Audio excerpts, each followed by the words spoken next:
volume. What? So just quickly.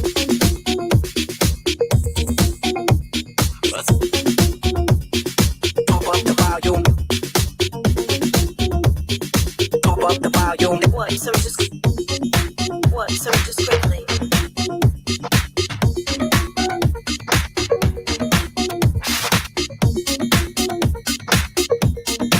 What? So just quickly.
Hey, GM everyone. Thanks everyone for joining. Sorry for the abrupt cutoff there, Pancake Bot. I wanted to transition out slowly, but had to kick him out. um, yeah, so thanks everyone for being here. We have a very special town hall today with the uh, debate. It won't be a American debate. It'll be a regular debate where we answer questions and get to know our candidates. And yeah, I'm pretty excited for it. But before we dig too deep into it, I just wanted to give a very quick update about the quarterly rewards. The VMUNI delegation has been completed. So anyone who participated in the community circle this time and didn't have any voting power before, you have voting power now. So I'm looking at you, Eliza. Um, yeah, congrats and happy voting. Um, But yeah, I'm still going to do a final round, just my regular review, and then transition or transfer ownership of all of the delegation safes. So yeah, for anyone who participated in this quarter's incentives, I'll be sending you a message with everything you need to know about your delegation safes and everything very shortly. So that's my announcement there. And we do have one project that we're going to look at today before we dive into the debate. And that one is from Pablo. So I'll pass it over to you, Pablo. Thank you, Mitchie. Thanks for the intro there. Yeah, so here, let me share my screen so you guys can see this. I'm gonna be using the new Nance interface. So thank you, Jiggly Jams, for putting that together. Cool. All right, do you guys see this? It's working. Yep. Cool. So, yeah, we'll quickly go over this and then straight into the election. So, yeah, hopefully I won't take up too much time here. So this is a continuation of the Citizens and Teams development effort. So basically, we've been working on Citizens and Teams for the past 2 quarters, and this is basically the milestones that we're setting for ourselves for the end of the quarter here. So I won't give too much context on Citizens and Teams because I think the majority of people here already know what the system is. It's it gives the ability for any team or person, individual to onboard into Moondao in one click, and then it basically has a custom UI that allows them to submit proposals, to enter in contributions into the community circle, to engage with the marketplace. Teams can also hire from the community, and community members can get hired through this system. So it's been something that we've been fleshing out for a while here. But there's still work to be done. It needs to be polished more, and we want to make so right now it's in private beta. We're onboarding people. We'd like to make it semi-public. So basically give anyone the ability to apply to become a citizen or team. So yeah, here I'll go over kind of some of the like major milestones or things that we're trying to hit. So we really want to improve on the on-ramp experience for this. So we're already getting a lot of feedback from people that it would be great to be able to purchase one of these with just a regular credit card. and fund your wallet directly. Right now we use MoonPay, but it's still pretty cumbersome. You have to create a MoonPay account, and it takes a while. So we really want to make this checkout experience be very straightforward, like buying anything else online. Um, like I mentioned, we're going to work towards this public application, so anyone can become a citizen or a team pending approval. So we still want to be very thoughtful about how we build out this ecosystem, and we want to make it open for people to apply, but we won't just make it permissionless just yet. We'll also be building out more of the marketplace. So currently, people can list products and services that they'd like to sell to the community. But we really want to make this as good as a Shopify page, and there's going to be some work involved to get there. We'll also be expanding the team. So this project will also we'll be interviewing candidates for another developer, a full stack developer. We'll be continuing with the white glove onboarding. So this has been a lot of work. We want to be as close to the end user as possible, and really have them drive a lot of the development effort, and listen closely to their feedback, and solve any bugs or issues that they're facing as quickly as possible.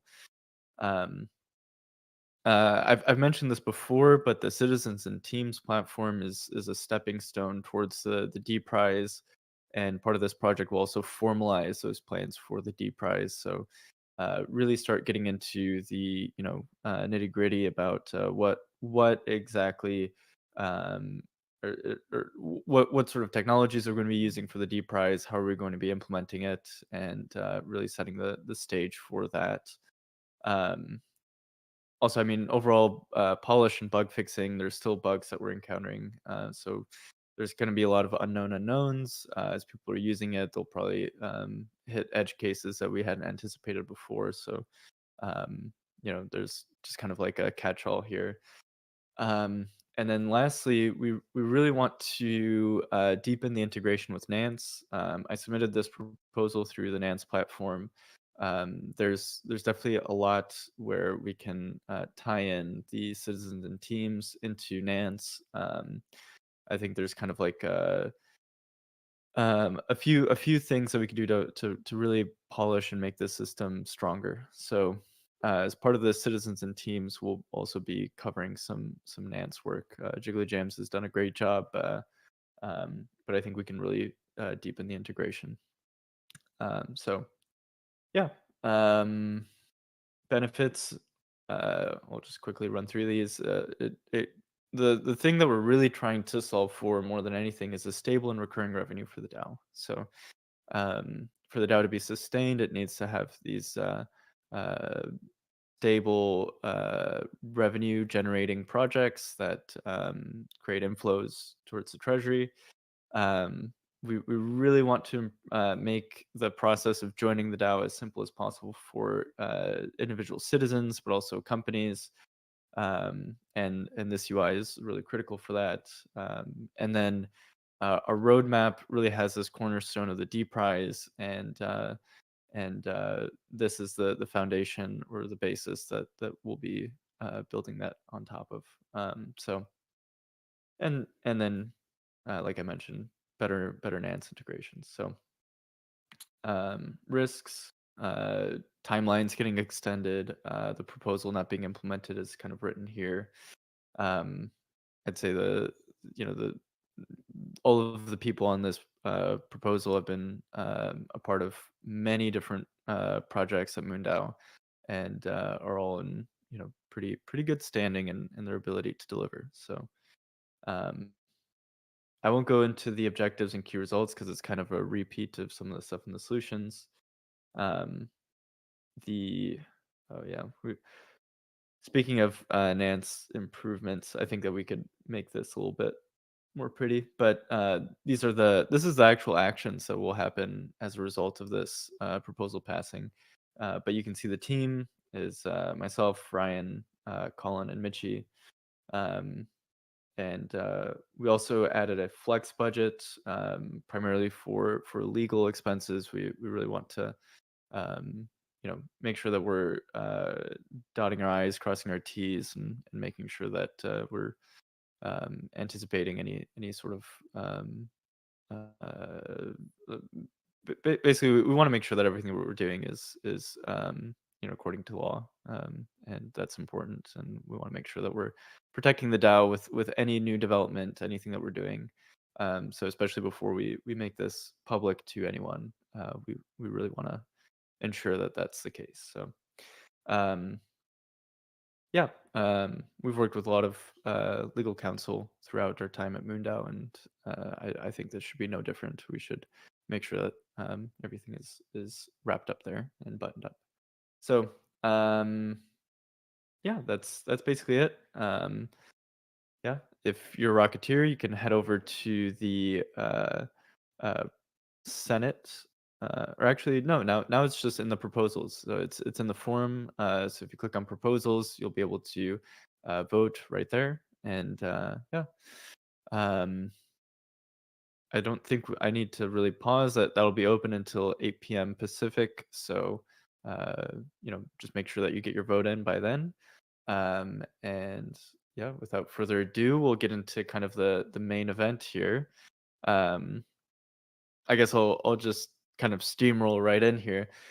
So yeah, like Mitchie mentioned, we're going to be doing our first. I don't want to call it a debate. I think it's more kind of like articulating each candidate's vision for Moondao. And so the format for this will be I'll be moderating. I'll be taking questions from the onlinequestions.org website. We've gotten a bunch of really awesome submissions in there. If you'd like to vote on your favorite questions, you can do so on the link that I just posted. The code for that, I'll grab that for you guys right now. It's 15968.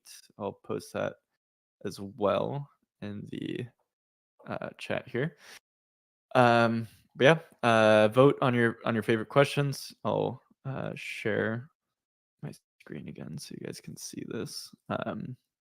So yeah, we got a pretty good participation. Bunch of really good questions. So I'll invite here on stage. Let's see, Ryan and Manuel as well. And yeah, so let's see. The format for this will be I will be asking a question to each of the candidates from this board here, and then we'll give an opportunity for the other two people that weren't answering the question to respond, to give any thoughts. We really want to make this a conversation. So ideally, it's not too long of monologues. If someone is speaking a little bit too long, I will just kind of tap them on the shoulder. We'll make sure that everyone gets ample speaking time, and we can really flesh out the sort of visions that each of you have, the differences between them, where you agree, where you disagree, and just kind of get an idea of where you guys want Moondao to go. Okay, so actually, before we get into the questions, I think it would be great to have like a quick opening statement from each of the candidates. And we'll make this no longer than let's say 5 minutes maximum. I think that should be more than enough for an opening statement. But yeah, we'll go in alphabetical order. So we'll start with Manuel. If you'd like to unmute and just tell us a little bit about your time at Moondao, your story here, why you want to be um, the next leader here of the executive branch, and maybe a high level overview of your vision. Go ahead, Manuel. Yeah, thank you, Pablo. I hope you can hear me loud and clear. And yeah, I wanna make a quick introduction about myself. My history with Moondao and what I did at the intersection of blockchain and space science. So yeah, and also to give our audience here a good overview. And yeah, I joined Moondao in September 2022. I think this was the time where we met, Pablo, and then shortly after I joined the Discord and got onboarded into the DAO. And yeah, I joined Moondao because I truly believe that we can build a community-funded lunar settlement by 2030. And the reason why I believe this is that I've been working on all of this stuff for like the last couple of years. In 2021, I started my own project called Deep Venture DAO, where we worked on the tokenization of intellectual property on open science marketplaces, space patents, research funding, and creating more liquidity for space companies. And then also in the year of open science last year, I followed the proposal from the NASA space apps that were actually looking for also open science marketplaces. So I sent in a proposal with a joint effort, and then we also became global nominees for the space apps. Besides that, I was also involved in different working groups from NASA and CERN around open science incentive structures and sustainable open source. And with Deep Venture DAO, since then, I mainly focused on supporting space-focused communities and incubating these communities to get off the ground. So last year, I also joined forces with a company called Copernic Space. Maybe some of you already know about Copernic. And in this collaboration, we also focused on building marketplaces for commercial space assets. So everything ranging from payloads to satellite imagery, IP, and beyond. And I truly believe that this can also be applicable for Moondao. After that, it was mainly for me also in the DAO about onboarding space scientists to Web3, enhancing our community's capability and reach in open science and open hardware with the space science proposal and the Space Engineering Guild. And then as one of the project leads on Moondao B2B, I mainly focused on onboarding academic partnerships and also decentralized science organizations such as DeSci Labs to Moondao, positioning Moondao well in the decentralized science ecosystem. Phil continued also the partnership, the collaboration with DeSci Labs, tokenizing our research efforts with Moondao and our partners. And then I also led the Decentralized Science Grants Program in May 2023. I was one of the project leads there. We brought great initial funding into these community-driven grant program, and then also created a lot of positive impact for like super early stage pre-seed decentralized science projects on Gitcoin. So I also continued this effort with two more DeSci rounds, one in May and one in August 2024. So the last round is already live, and also did the same. So community-driven grant allocation for space projects, also on Gitcoin in November 2023, where I've demonstrated a commitment to supporting public goods in space. Out of this, there were different research initiatives popping out. For example, a collaboration that I led with two other like-minded space-focused DAOs, including Space DAO AI and Space Rocks DAO, resorting in the research group The Space Commons, where we literally research public goods funding mechanisms that might be applicable for space as well. So yeah, and since then, it was a little quiet from my end over the last, I would say, 9 months. But I also created other opportunities, for example, for the Moondao Makerspace, the Vitalia pop-up city, with the initial contact to the LexDAO folks as well. Yeah, and right now I'm mainly involved in how we All can right. set up communities, space-focused communities, pop-up cities during Zoo Village Georgia's Space Track. And yeah, I'm happy to navigate Moondao as part of the executive branch further into the realm of open science and open hardware, so that we Okay. really achieve our Thanks. mission by 2030. And yeah, that's me. Thank you, guys. Thanks, Manuel. Yeah. Sorry to cut you off. Just trying to be consistent here with the 5 minutes. Awesome. Okay, we'll continue going down in alphabetical order, and Michi, if you'd like to give us your opening statement here, that'd be great. Sure. Yeah, so I'll just lead by saying that I may not have the external experience in all of the ecosystem that Manuel has to offer here, but I will say that in in my venture into the ecosystem, my focus has been primarily on Moondao. I have been here the whole time. My focus is not on other ventures and other projects. It's on Moondao. And for example, I think Manuel would be great representing Moondao at conferences. I know he's out there a lot, networking, making a lot of connections. Uh, but right now, I feel like there's actually well, let me back up. Manuel's going to be out there making those important connections. But when he's at a conference, he may be representing, the whole ecosystem. He's representing a lot of different facets and different organizations. I may not go to conferences as often, but when I do, I'll be there representing Moondao entirely.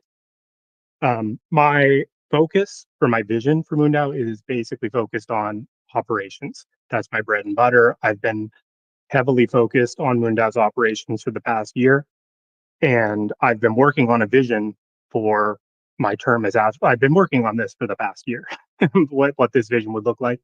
And it's only recently that it started to come like to fruition. It's really started to crystallize for me, and I'm really excited about it. Even if I am not going to lead the community as astronaut, I can do so much as operations lead, and I'm just really excited for the things that I'm about to bring to the community. Um, and yeah, I'm not sure if I even really need the full 5 minutes. I can go over my history with Moondao.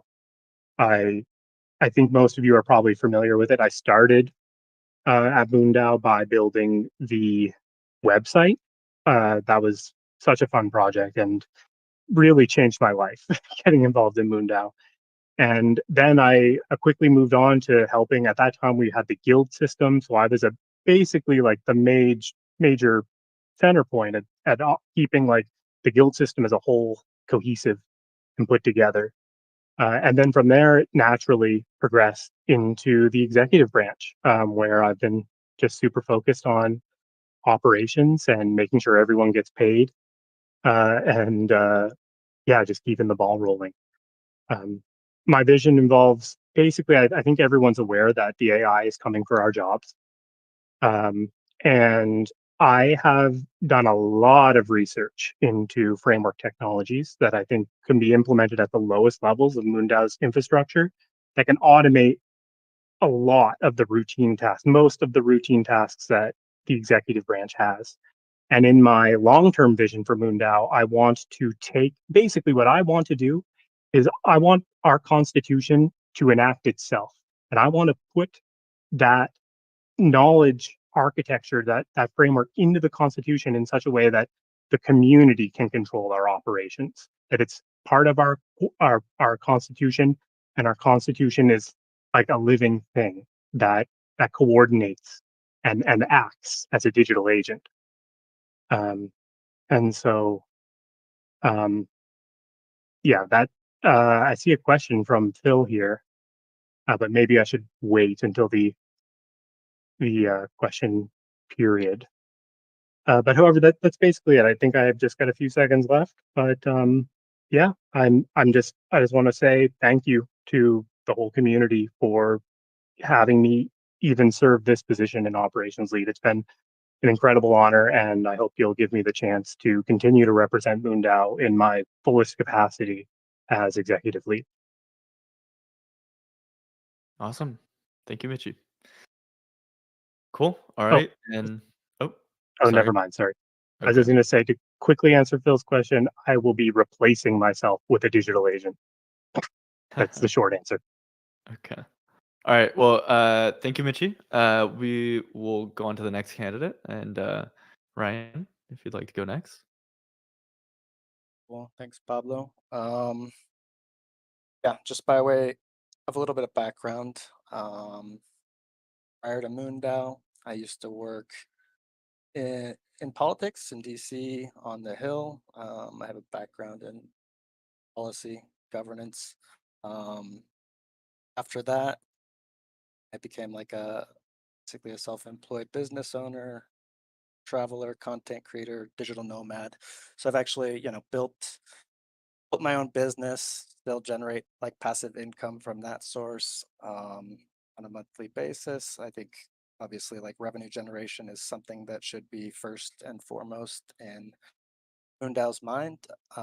We really need to lengthen our runway, have some recurring revenue sources, and be able to actually accelerate the space economy using these funds, using these resources, investing in cool startup ideas, cool companies, bringing more passionate, some people on board. Um, and yeah, really, really putting into gears foundations for this idea of our multiplanetary future and having a lunar settlement on the moon in the near future and beyond, obviously on Mars as well. I found out about Moondao via the Kobe Cotton launch. I've been a space fan for a long time, but it was really reignited during like the COVID lockdowns and seeing like the Demo 2 mission go up, Inspiration 4 mission. I guess it was kind of like a high point during the lows of the pandemic. And yeah, obviously saw the new commercial space side and the suborbital flights coming up with Blue Origin and Virgin, and heard about Moondao that way. I'd also been involved in crypto, at least, dipping my toes in, not on like, don't agree with like the speculation side. I'm not interested in the speculation side. So I've been more intrigued by the actual possibilities that can be unlocked by blockchain. Um, yeah, it was really cool just being able to dive straight to Moondao in a permissionless way and a borderless way. Um, for those who don't know, I'm a digital nomad. I'm from the US, but don't live in the US. So it's cool to be able to work on space projects from abroad where there is no, local space program, even if I wanted to work on it. And yeah, basically just kind of been heads first into Moondao since that time, since fall of 2022. Serving on the Senate, I've been involved in pretty much all the major like Moondao initiatives during that time, from the zero G flight to life ship to second astronaut selection, where we repicked that, the second astronaut selection, I guess. And yeah, prepping things here for our Blue Origin flight here in the near future, and also getting citizens and teams on board. So I don't know. Yeah, I'm all about Moondao. Not so great at monologues and all that, or tooting my own horn, but um, I hope my like proof of work and record of what I have done for Moondao and what I'm trying to do for Moondao kind of speaks for itself. I'll leave it at that. Awesome. Um, yeah, you hit it exactly at 5 minutes. Very, very timely. Okay. Cool. So, we'll go into the next phase of this, where I'll be taking some of these questions and throwing it at one of the candidates. But like I said, we do want to make this into a bit of a conversation. Let's try not to cut anyone off, but we'll make room for time for a response, and sort of like you guys can all discuss where you agree or disagree with each other's answers to the question here. So we'll give maybe about 3 minutes or so for each of the questions, just to answer the first part of it, and then we'll open it up to a little bit more of a discussion, and then we'll keep making our way through some of these top questions from the community. So we'll kick it off with the top question, which I will send over to Manuel, which is, do you have plans to connect with more organizations and companies? And if so, how? Go ahead, Manuel. Yeah, thanks for this question. Yeah, I believe that we already did most of the groundwork when it comes to creating a great UI for people to become part of MoonDAO. And yes, I also plan to expand MoonDAO's network, not only by leveraging my existing connections and actively seeking partnerships with organizations involved in space, open science, and blockchain tech, but we can, form great strategic alliances across DAOs, across space orgs, that will simply enhance our whole ecosystem and open up new avenues for innovation and funding. And how I would do this, because I also worked on this before with the MoonDAO B2B project, is a decentralized framework how we can onboard more organizations into the DAO and create like real legal contracts out of it. And I think back then when I proposed this, it was a little difficult with our own legal entity, but things resolved over the past couple of months and years. So yeah, and why I believe that a decentralized B2B framework might make sense is because most of these like really big entities, including NASA and also some of these space companies, they typically need a lot of hand holding. And if we can outsource this hand holding also to our community and convert more opportunities that naturally pop up out of the connections that also our members have, I think this can be a fruitful future for this network of DAOs that align also for the future of space, and this network also of entities and companies that align with our mission and vision. Great. Mitchy, Ryan, any thoughts on this question or Manuel's answer? Well, I would just like to say that if I was elected as executive lead, I personally would not have a huge focus on outreach, but only because I believe that Pablo and Ryan are already doing such an excellent job in that regard. I think they have strengths there, and my focus would be on unblocking them in whatever way I can, and in liberating them from the monotony of mundane tasks and allowing them to focus their full energy, more energy on that onboarding process, because they've already made some really big connections. And I'm really proud of Brian and Pablo here for the work they've done on that regard. So that would be my only addition. Nice. Thanks, Mitchy. And Ryan, any thoughts on this question?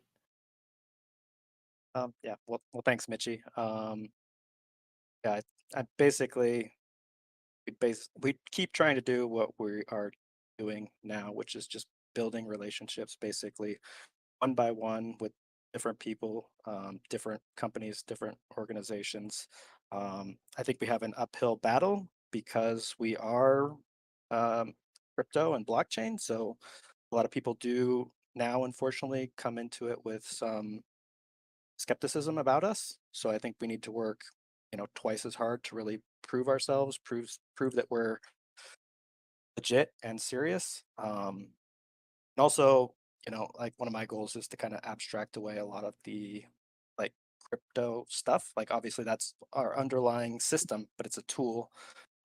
It shouldn't be like our focus. Our focus should be using those tools to unlock this future space economy and just keep building those relationships. I mean, this is, one-on-one outreach is basically how we build relationships with like Alien Space to bring her into the zero gravity flight, or attending New Worlds and meeting Phil Metzger and bringing him to an AMA.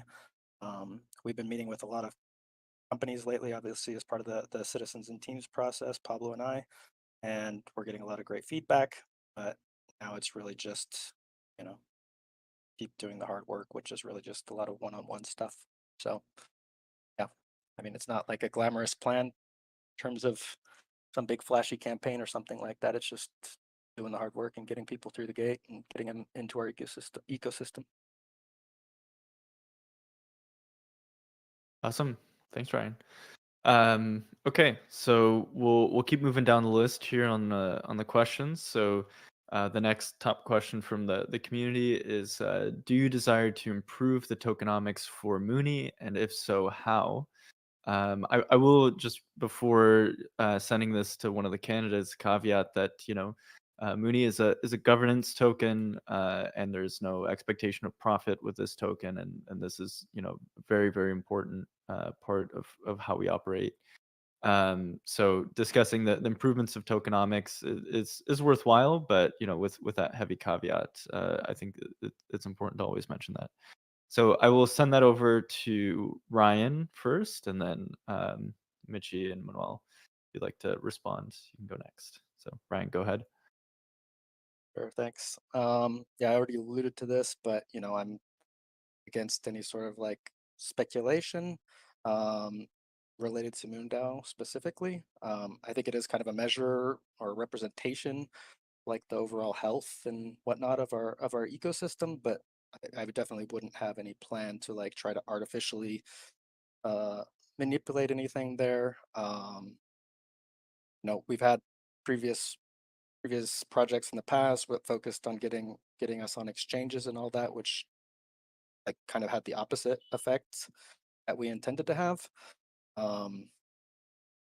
Yeah, I mean, I think best thing we can do to improve the tokenomics and the overall health of Moondao is just building a stronger product, increasing like the number of active citizens, number of people using our platform, and like growing the quote unquote like missionaries, not mercenaries, getting people who are passionate about this idea and not just here for money. Not necessarily here just to collect a paycheck. I mean, a paycheck is obviously good, but that shouldn't be their sole goal here. We're doing something that is big, important, changing the future of humanity. Like people should be here and passionate about that. And I think if we can reach those people in the right way, then the rest will kind of take care of itself. So yeah, I don't have any sort of plan other than that to change the tokenomics or token situation.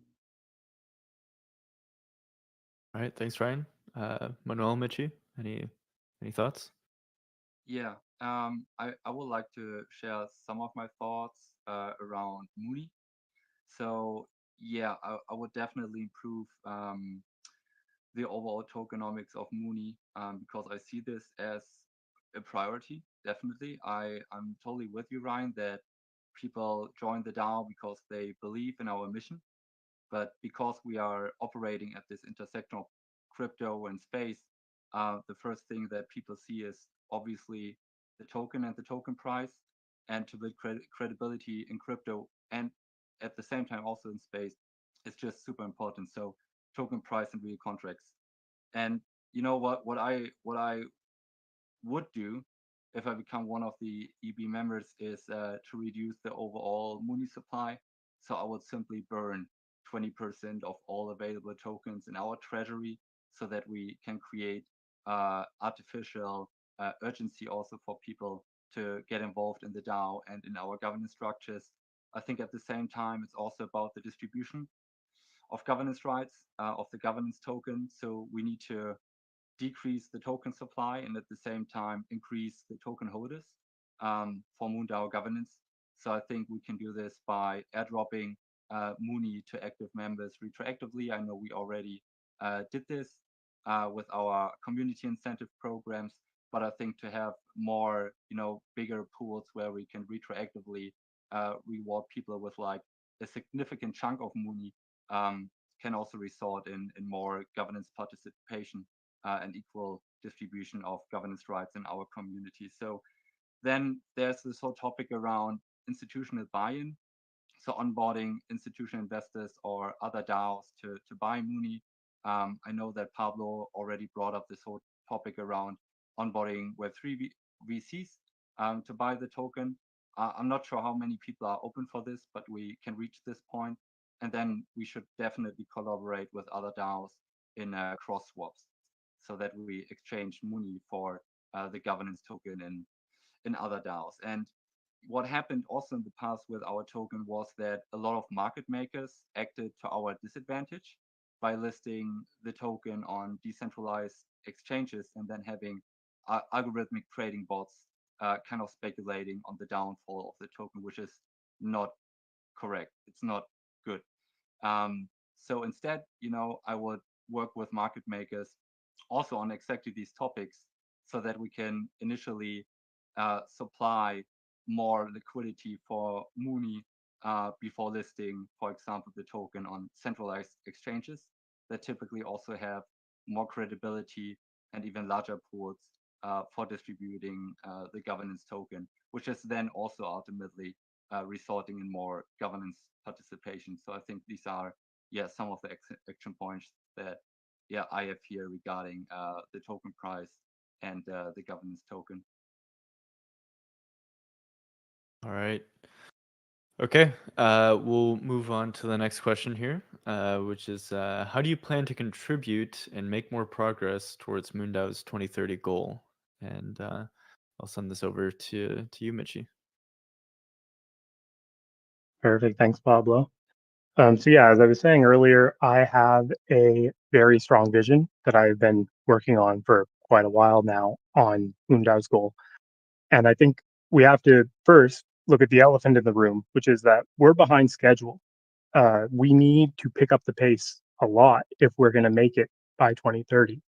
And right now, a huge part of the focus and energy of myself and Pablo, Ryan, members of Colin included, all the executive branch is on trivial little details.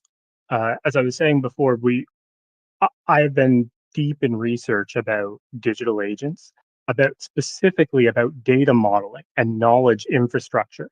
I think there's something that these companies right now that are failing to implement AI are really missing, something foundational, fundamental about the strategy.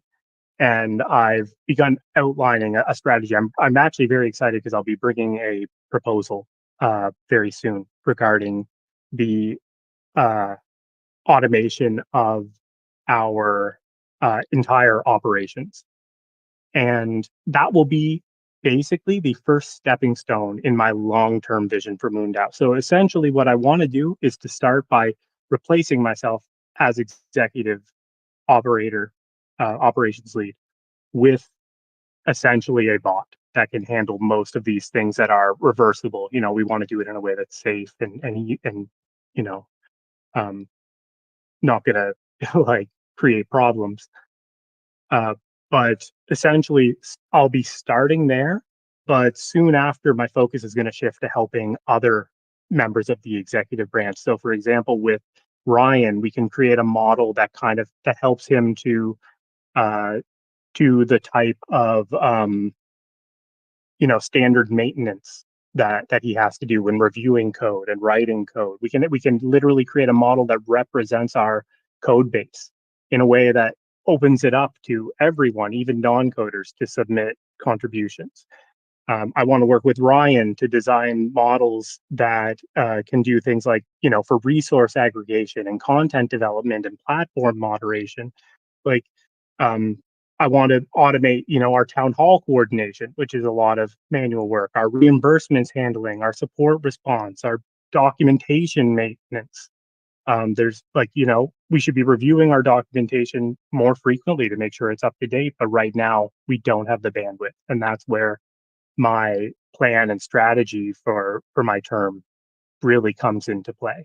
Is in essentially just clearing the roadway, just clearing the path and making sure we can escalate. We can really accelerate our progress towards 2030, and there won't be any of these little speed bumps in the way that slow us down. Just no friction. That's my goal. And yeah, I guess I'll leave it at that. But eventually, basically, I just want to say that my goal is to put more of the power that's held by the executive branch into the hands of the community. By the time I end my term, ideally, there would be basically the executive branch would only serve its administrative and moderative functions. Most actual execution would be handled automatically. All right. Thank you, Michi. Manuel, Ryan, any responses or thoughts on this question? Yeah, it's me again. Because I believe, again, if we realistically want to achieve our mission by 2030, we need to change and adapt a bit. And people that know me, you know that I'm an open science maxi. And I also see the need of leveraging commercial space business modes for financial sustainability in our DAO. So while leveraging current space-focused business modes, I will definitely make significant strides towards Moondow's 2030 goal by fostering more open hardware development and also expanding our funding allocation structures besides this proposal votes, also increasing our community engagement and supporting impact creators in our community to realize their vision. So by implementing novel funding strategies, again, such as retroactive or proactive funding, and promoting open science within our DAO, we can definitely ensure sustainable growth and active participation from our really diverse community to ultimately also mitigate the risk of failing our mission. So yeah, I think these are definitely from my perspective, some of the most important points to create, academic or scientific discoveries and then realize them with, straightforward hardware development. Thanks, Manuel. Ryan, any responses or thoughts? Yeah, I mean, I'm a big fan of open science, open source hardware and software. I think it has a role to play, obviously in accelerating our multiplanetary future. But I also do really think we need to focus on like seed funding and for-profit ventures, gaining equity in some um, innovative startups, and really kind of unlocking this idea that people stick around where someone in their dorm room or in their garage, can just start a space company and actually send stuff to space and send up satellites, send payloads to the moon, monetize things in that way, because that's really going to be the flywheel that keeps this whole industry going, that really helps Moondao continue along down this path. And I mean, yeah, we're basically like what happened with the internet, where someone could just start a company basically for $100 or whatever. You can start a company and people become quite wealthy doing that. I mean, we're seeing this future about to unlock here, and I think Moondao can be like the coordination layer to do a lot of these things. And yeah, I mean, that's really what we need to see to be able to continue the long-term presence of Moondao as an off-world future.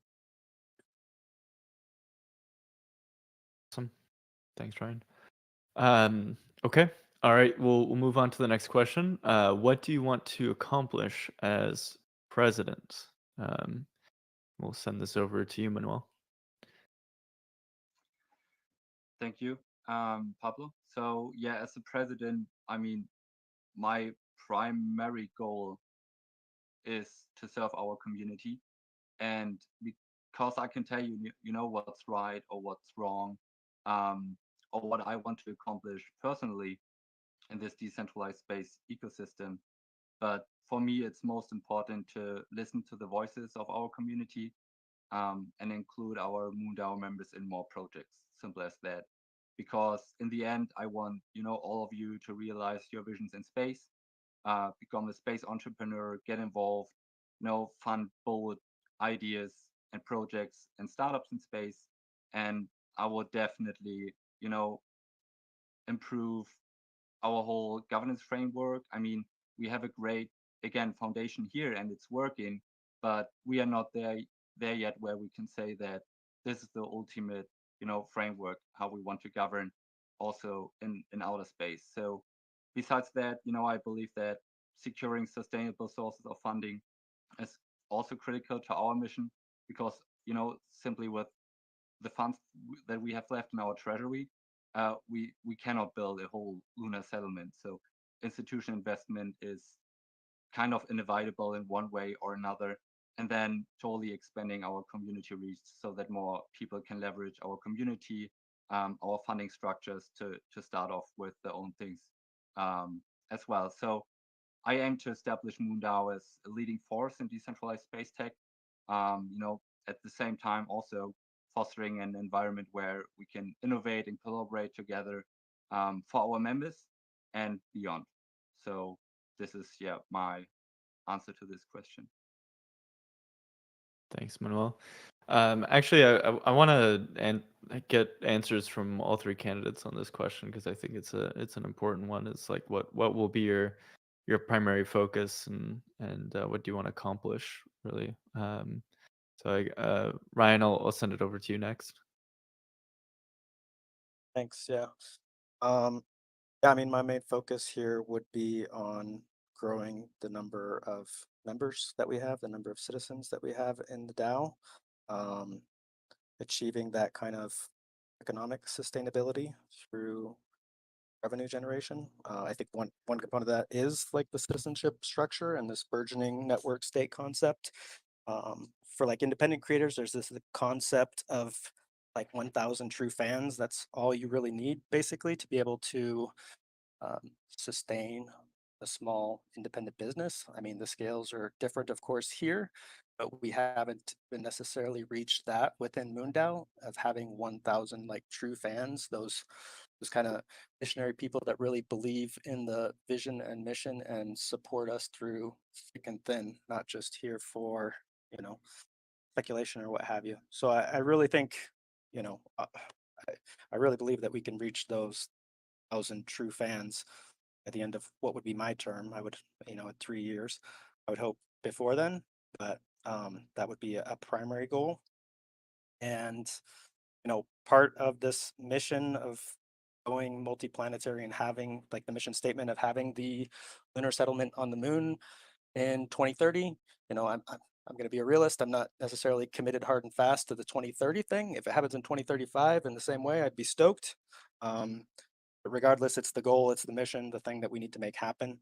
And to do that, we need to have more real world experience. Like we can't just be digital only or some financial intermediary or just another kind of, useless chain app that doesn't really do anything real world. Like there's real powerful tools under here that we can unlock innovative governance structures like ranked choice voting that we don't even really see in the real world practically.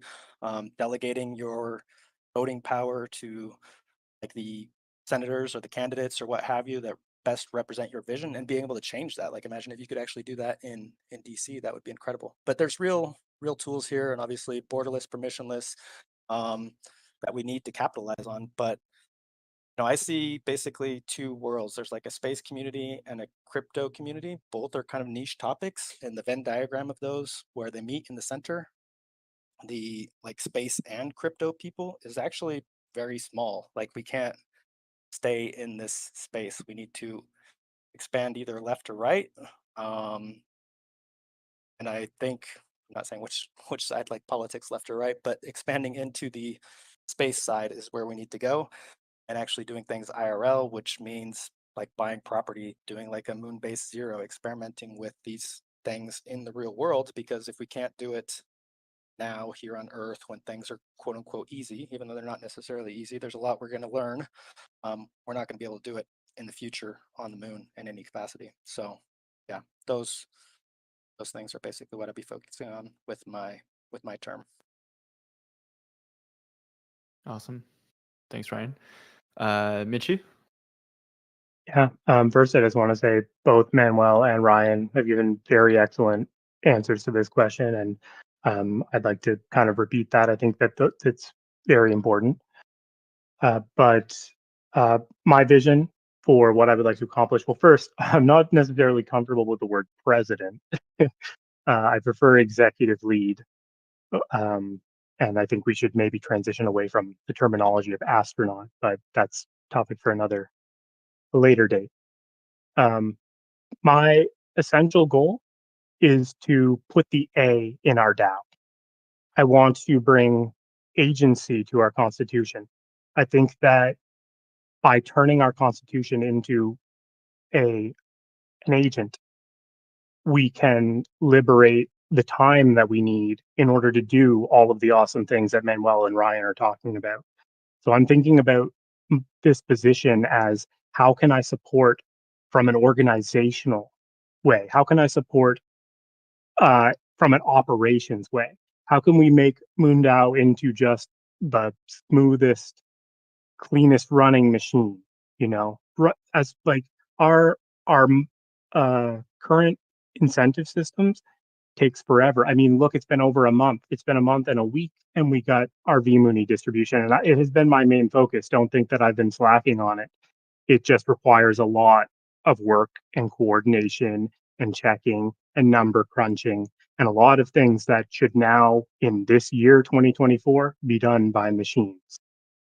And so I think that really there is a lot of work to be done at the lowest level, at that organizational foundational level, that will really set the stage for progress, set the stage for acceleration, and basically clear the path to all of the things that you just heard Manuel and Ryan talking about. Awesome. Thank you, Michi. Okay. So we're gonna switch things up a little bit. We're gonna do a bit of a lightning round. I think we have a decent idea, kind of in broad strokes, what your guys' visions are for Moondao. And so yeah, now we're just kind of gonna drill in, I guess, lightning questions. No. We'll do it about a minute. And see how that feels. So okay. First lightning round question is going to go over to Manuel. I think he's last to speak. What makes you different from other candidates? Thank you for your question. So I definitely believe that, as you also said it, Ryan, that this intersection of like blockchain or crypto and space is like super small. So I see my role in all of this in aligning different stakeholders in our ecosystem to, you know, realize their mission, realize their vision, and collaborate together. We are in a very, if we think about space, we are in very competitive environment, but this is not how it needs to be. So I definitely see my unique combination of experiences in this decentralized science ecosystem. You know, I am part of this movement, and I was part of this movement from day one. And then also this unique intersection of not only building up open science tools with better infrastructure, but also leverage, you know, all these opportunities we have in space commerce really sets me apart. And you know, I experienced the backfalls of building your own DAO, like hands-on with my own project, Deep Venture, and you know, found out over the last couple of years that the reason why most blockchain-based companies failed was that, you know, they mainly competed at the wrong time and at the wrong development stage. So I think if we lead by example and show, you know, what we can do with a lot of collaboration, this is the future where I want to live in. And yeah, this is what, you know, sets me apart also from other candidates Okay. here. But I think, you know, in the end, We're all at the 1 deserve minute, to Manuel. be. Sorry. I know. I just want to add. I truly believe that we all deserve to co-lead Moondao, Michi, Ryan, Pablo, and myself included. And yeah, I'm just super excited what the future of Moondao might look like. Okay. All right. We'll keep moving with these lightning round questions. All right, we're gonna point this one at you, Ryan. Do you believe suborbital flights align with Moondao's mission? Yeah, thanks. Yeah, I mean, absolutely. We are democratizing access to space. We're about to send Mon into space. I mean, I think these are cool, amazing things that we're doing that will help bring eyes to what we're doing in our ultimate mission. I mean, this is obviously the first small step towards the greater vision. That being said, you know, I don't think it's something that we should necessarily continue doing in the current like price structure of suborbital flights and the current treasury situation, but I do think they were and are an important part of who we are and what we're ultimately trying to do. Thanks, Ryan. All right, Michi, can you provide details for how you would encourage new members to join the DAO? And do you see certain locations that are underrepresented?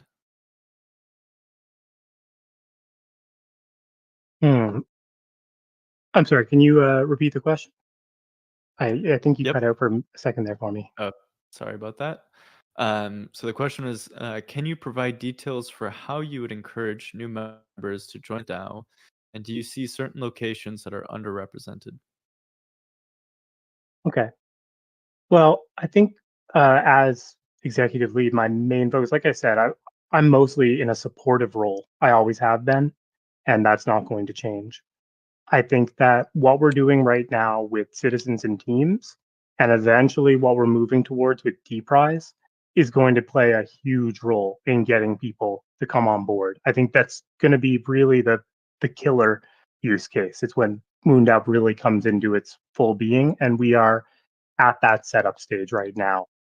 I think that these internal developments are really important. We're at a critical stage of development right now, and I mean, voting for me is a vote for full focus on internal development. I know, like Brian and Manuel, excellent candidates as well, but their focus right now is external, and I think there's a strong case to be made that we should focus internally and at the moment, and we should focus on DPRIZE and citizens and teams to grow the community.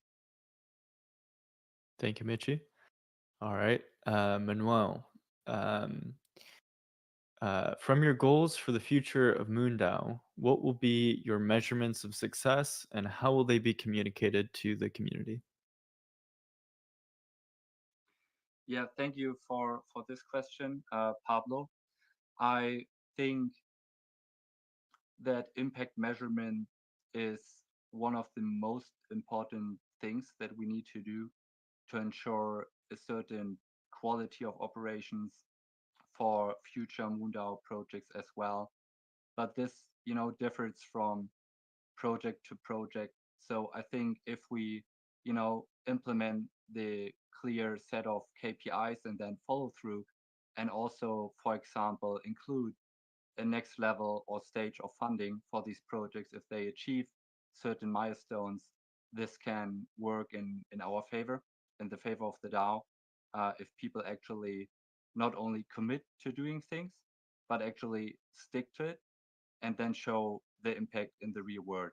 And this can, again, differ from, for example, from onboarding new members, so the total number of onboarded members to the DAO, to, for example, how many funding did you allocate with the project, what did other people do with the funds, and how many people or how many lives did we actively affect with the actions and the capital that we allocated. So yeah, and again, impact measurement super important, KPIs super important. Right now, I cannot give like a standard answer to this because it differs from project to project. But if I, for example, think about MoonDAO and achieving our mission of building a sustainable settlement on the lunar surface, I think we should simply break it down. We already did this. We have the milestones in place, so let's allocate the capital to our initial mission. Let's find the right people to execute on it, and then hopefully we can create more impact in the real world with our efforts as well. So this is my answer. Okay, thanks, Manuel. All right, this is a question for both Ryan and Michi. So I guess we'll start with you, Ryan, and then Michi. And I know someone asked this, or Phil asked this also in the chat here. So it's for the candidates who have a current active role at MoonDAO. How do you see transitioning your former duties to executive branch leader to ensure that there is a strong replacement to continue your former role and work? Ryan, you can go first. Sure, thanks. Yeah, I guess to start with, I don't envision much changing on a day-to-day basis. It's not like I'm going to take off this hat I have on now and put on a different hat and not do the other things. I wouldn't want to just um, necessarily hire an outside mercenary or something to do the role. I'd like to see somebody who's showing the interest and the ability, and like it's an organic transition that happens down the road. Um, that being said, I do plan and want to work with Mitchie about bringing in some AI like tools just to put things together, but not directly publish it because it still needs human curation, at least as things stand. So it's not. It's just a tool that we can potentially use, but I don't see any major changes probably for the first year unless something um, happens to come up organically. Thanks, Ryan. Mitchie? Yeah, so I feel like this question was really made for me because the transition from my role as operations lead to executive lead has been basically the foundation of my entire plan. I basically, I mean, if you haven't put it together yet, I aim on essentially replacing myself with a bot. Like Ryan said, nothing in our working operations in our day-to-day lives will change. My focus is still going to be very heavily on operations, but I think it's a key, like a key place we need to focus on right now is automation. And so, yeah, essentially, I will be continuing the role and replacing myself simultaneously. My objective is to build up, this infrastructure that will hold a lot of power and influence over the community, and then give that influence and power back to the community. I think that eventually we can use this strategy long term to essentially dissolve the executive branch uh, in our long-term vision and have a full decentralized community. So I would start focusing on the A and then move to the D, and that'll complete our O. Awesome. Thanks, Mitchie. All right. We'll do Manuel next. Are you happy with the current governance structure, and what could be improved? In the future, how do you envisage developing Moondao into a truly global organization, increasing the sustainable profitability of Moondao itself? It's kind of two questions, so yeah. Yeah. Thank you for this question. Yeah. So we have a governance structure in place. I think, the core topic why, we have just, few people actively participating in our governance is that the onboarding is still not enough. We have a lot of documentation. We need to communicate this properly to the whole DAO, not only in our Discord, but repeatedly. I know that also Ryan did a lot of work regarding the newsletter. So yeah, definitely community engagement and active participation is key, and making the onboarding, much more, just simpler, with the user interface that we have right now, also on the Moondao website. And this is mainly where I see the biggest bottleneck in showing all of these great opportunities that we have, and then engaging our community to take up a leadership position as a project lead, going all in with their own vision and mission for space, and then realizing their vision also together with Moondao.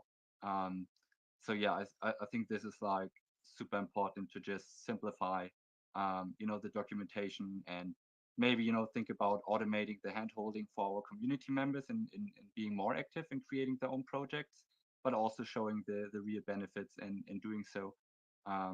Yeah, what was the second part of the question again? Well, we're at time, so maybe Okay. we can circle back to the other question, Okay. and another one. Okay, Ryan, how do you envision your relationship with the first elected leader, me? What do you agree or disagree about? Um, cool, yeah. Well, I mean, obviously, Pablo and I have been working together pretty much on a daily basis for well, pretty much since I've been here, but definitely since being part of the executive branch.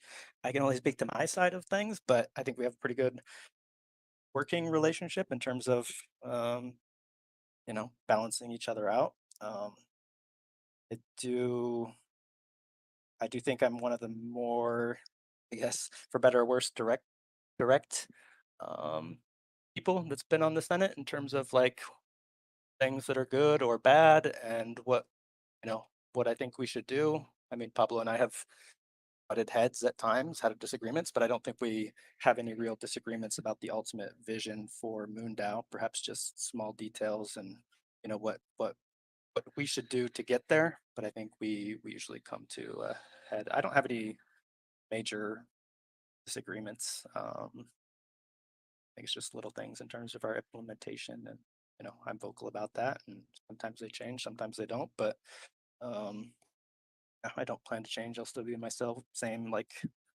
independent self. And I do think that's important. Our leadership, we don't want to have like just yes men or anything when it comes to our governance. Yeah. Agreed. So okay. Michi.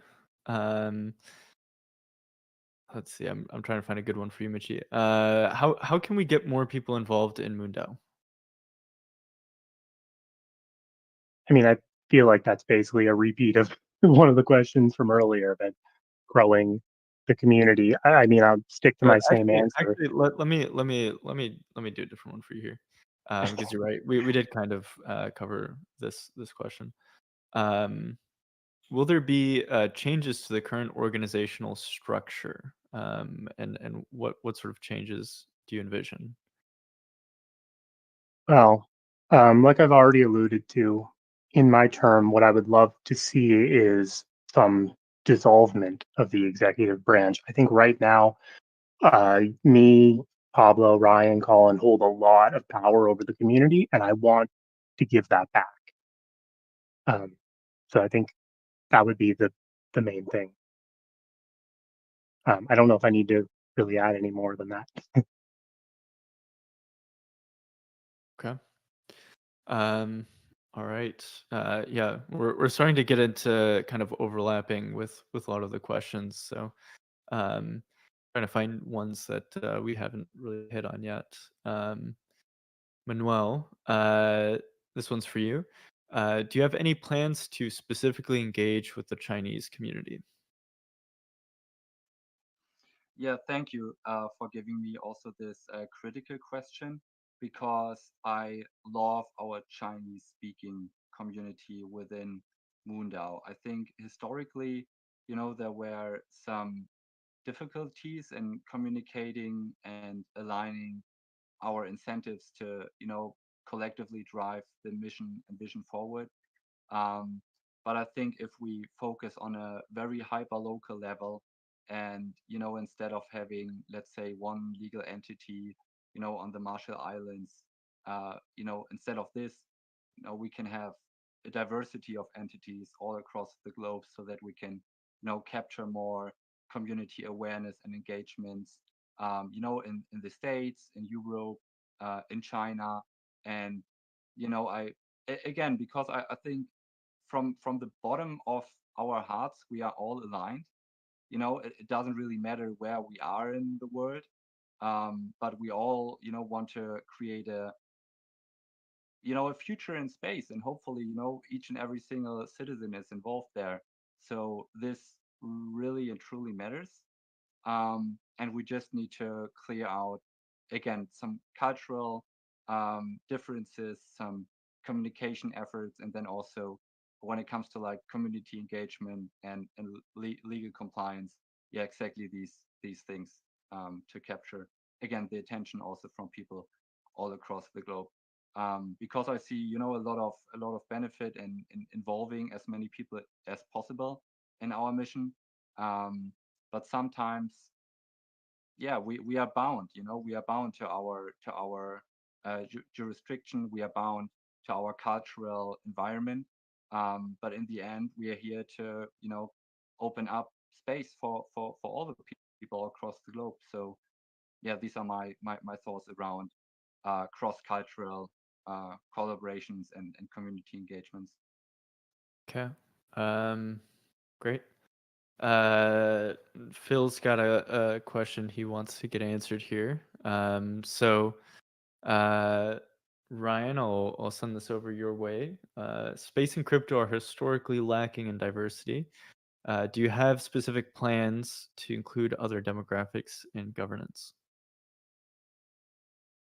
I think this is a really important question. I mean, yeah, obviously you go to a crypto conference, it's mostly dudes. You go to a space conference, it's mostly dudes. It's unfortunate. I mean, I've tried to do a lot of one-on-one outreach, like in terms of people that we are bringing into things like the zero-G flight. I mean, I was really happy that there were both women that were selected by the community. I'd like to continue growing those relationships beyond just like the gender question.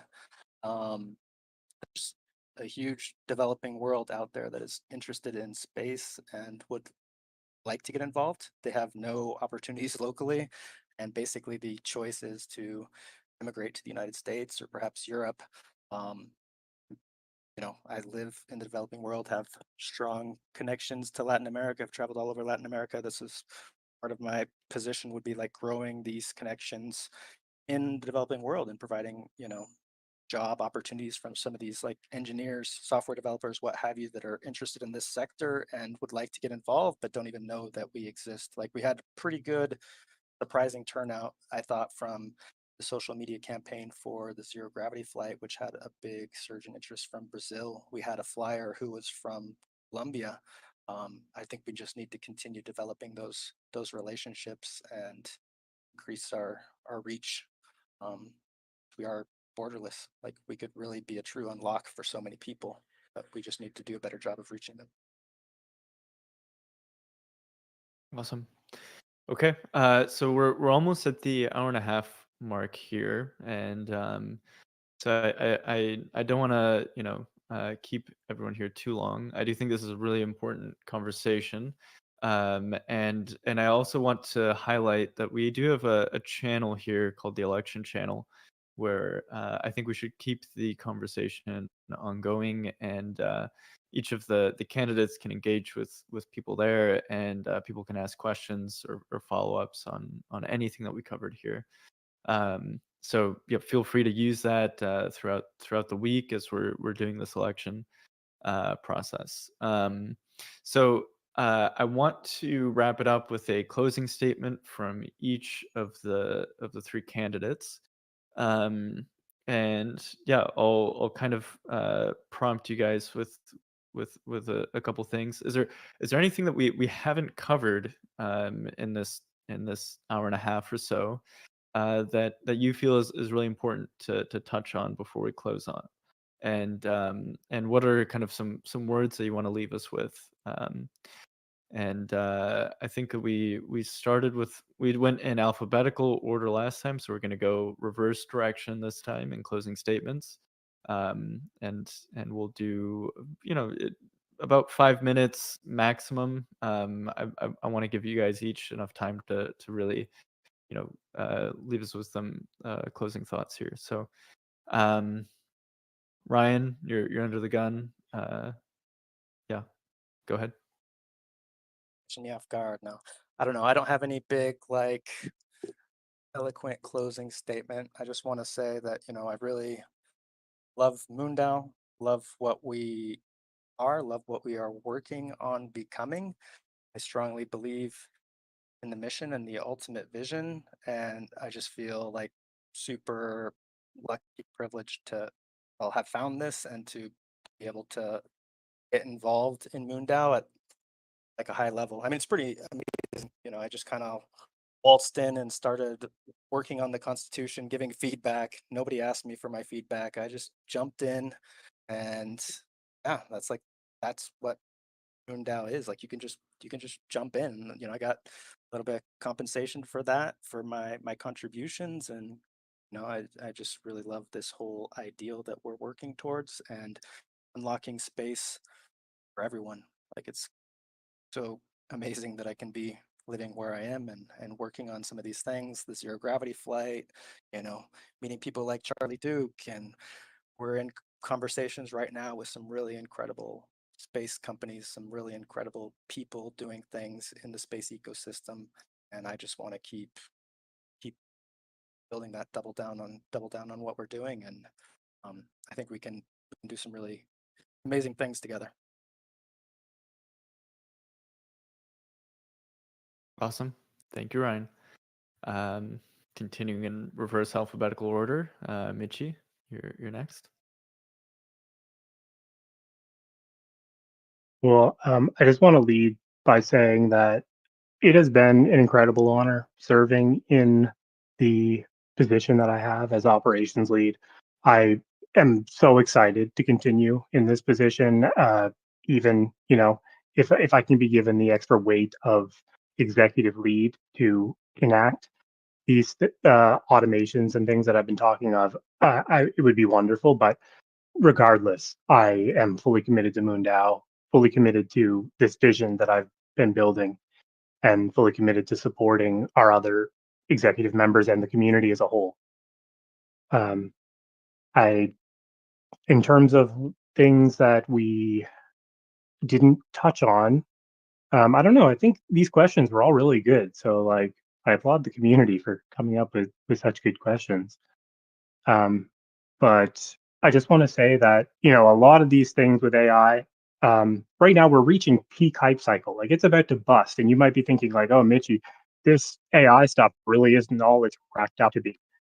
I think that what we're seeing now, though, is a very common pattern in technological innovation, where we saw it with the .com, with the internet, this big hype cycle, it drops down, and then there's this gradual path to realization. Right now, we're about to hit that bottom of the path, and when we get there, I want us to be building. That's the prime time to be building, and I have done just extensive research into like why these companies are failing. It's really interested me.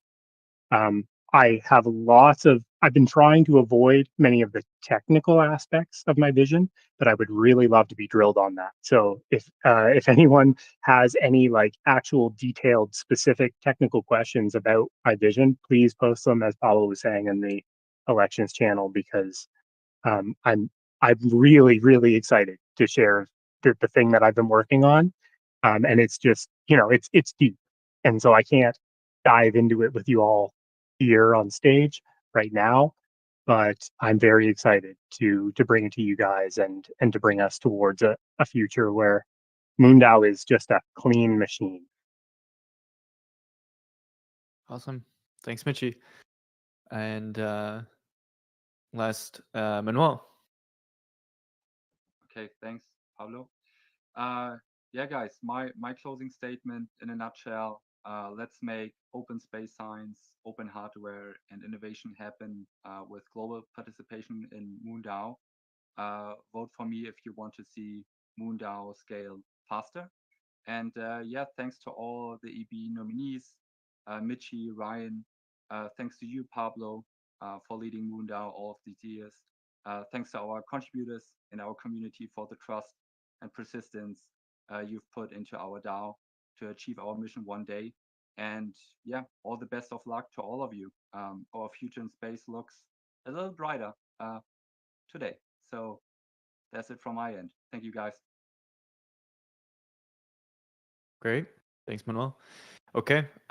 So before we leave, I just want to give a couple logistics on the voting period and when it'll open.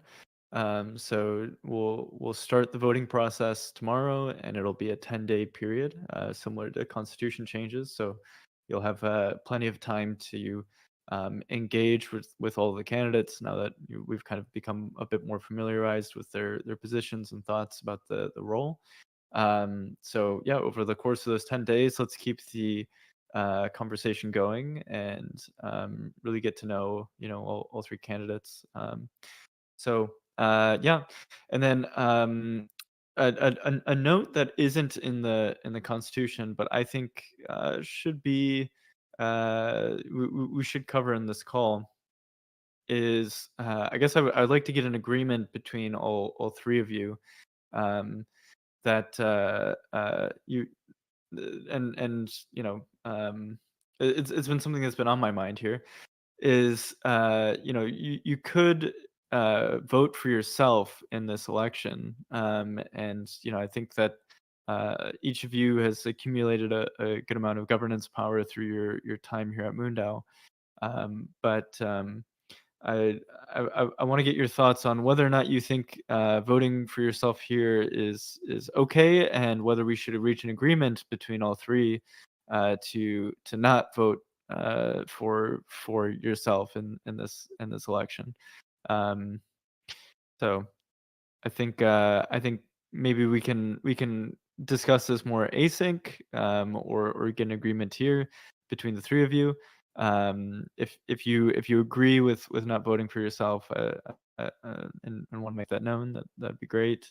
But I think all three of you should be on the same page about that. Essentially, I don't want one of you to feel like that is something you should be doing, and then others not, because then that creates a disadvantage between the three. So um, either we all three agree to abstain as candidates, or you should feel free to vote. So um, yeah, maybe we'll go round robin here. Manuel, or do you agree to abstain, or will you be voting for yourself? Yeah, I think it's a little bit unethical to vote for myself in this scenario. I think also we have in our constitution this phrase that project owners should cannot vote for their own projects. So yeah, you know what, I in any case, I would just equally distribute my votes to Michi and Ryan. If we agree here to, all abstain from the vote, this is also a solution. Yeah, this is my opinion on this. Okay, thank you, Manuel. Mitchie, Ryan. Yeah, I don't think it's any question. Had already planned on abstaining. I've done it before on projects that I've rocketeered, and yeah, it doesn't make sense for like it's just not fair. Makes sense to just abstain, and I agree. Okay, and Ryan. I will also abstain, but I will say that with the ranked choice voting system, just as a point, that it is possible that someone could vote for themselves, like in a clear conscience, but could also demonstrate their quote unquote like runner-up preference for the next candidate. And if their first selection was to be tossed out, they would still be able to vote for, one of the other two candidates. So I think the system is sound for the future, but yeah, I think it's better, just given the voting pool and all that all three of us agreed to abstain. So just wanted to make that. Yeah, that's a good point. But yeah, I appreciate those thoughts, Ryan. Yeah, and I guess it is worth repeating that, or talking about that a bit more. We're going to be using ranked choice voting, so that proposal was approved. So that means that you can rank all three of the candidates here on stage. You could choose your number one preference, then second and third. What Ryan is saying is you could abstain from voting for yourself and then only rank the other two, which could also be a viable other way to do it. I think maybe just to remove the sort of like tactical potential of voting among the other two between each of the three candidates, abstaining is still worthwhile here. But yeah, for those that aren't familiar with ranked choice voting, I recommend looking at the last proposal. There's a link there, and also in the election channel, there's a video on ranked choice voting.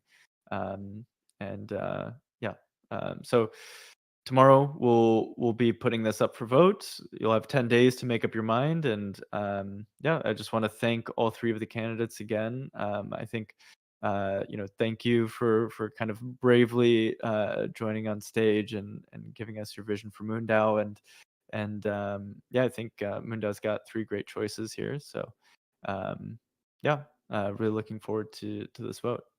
Thanks, guys. Can I ask one more question before we close it up? Sure.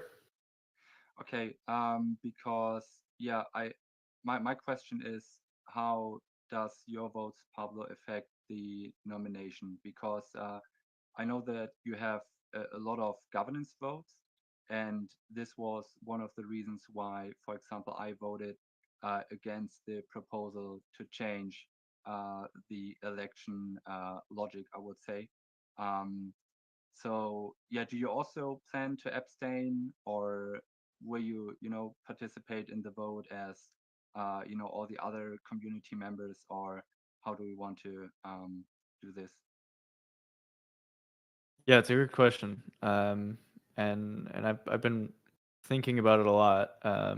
So because we do use quadratic voting, although I have a pretty large stake in the community, it does reduce the amount of power any one individual has. But that being said, it, I I almost want to not vote just because it's a very difficult decision for me already, and I don't want to. I think like I almost don't want to choose because it's a little bit tough to choose between the 3 of you. Um, but yeah, if it's the will of the community, I will abstain. If that feels like the right thing to do here, I can abstain as well. And I can commit to doing that. But yeah, I could also see an argument for given that I'm not running, that I should be able to give my opinion as well. So yeah, if honestly, it's kind of a toss up in my mind, but I think that I'll leave it to what other people think, and go with the flow, I guess, of what people say. And yeah, happy to abstain, happy to vote, whatever other people think is the right decision here. It's the first time that we're running this through, so these are important considerations and a precedent to set going forward. I think with that in mind, we do want to encourage kind of a diversity of thought between each of the astronauts, and if in the future all of the astronauts that have a significant voting share are voting in the next astronaut, I think that we could see some consolidation of power and maybe some groupthink between all of them. So I could definitely see a strong argument for abstaining. So that's kind of my default answer here is I will abstain, but honestly, I will do whatever the community thinks is the right thing. So yeah. Okay, thank you, Pablo. Cool. All right. Well, we'll close this one up. Thank you, everyone. And yeah, we'll get to voting. I think this is one of the most exciting votes that we've had in a while here at Moondao. So yeah, excited to see this. Good luck, everyone. All right. Bye, Thank everyone. you, Pablo. Bye. Bye. Thank you. Good luck, guys. Bye. Welcome to Moondao, a revolutionary governance model and mission-oriented community that's reshaping collaboration in the space industry. Our mission is to create a self-sustaining, self-governing settlement on the Moon to act as a launch point into the cosmos. Moondao is governed like a nation, with its own economy, constitution, voting system, treasury, elections, and senate, but internet native, and so without the limitations of geography. In 2022, we sent our first member to space, showcasing our model's capacity for real-world impact. Now, we're implementing key solutions for global collaboration in the space industry. We offer a borderless, permissionless platform that enables everyday people to participate in the future of space development and exploration. Be part of our lunar legacy and join the Moondao movement today.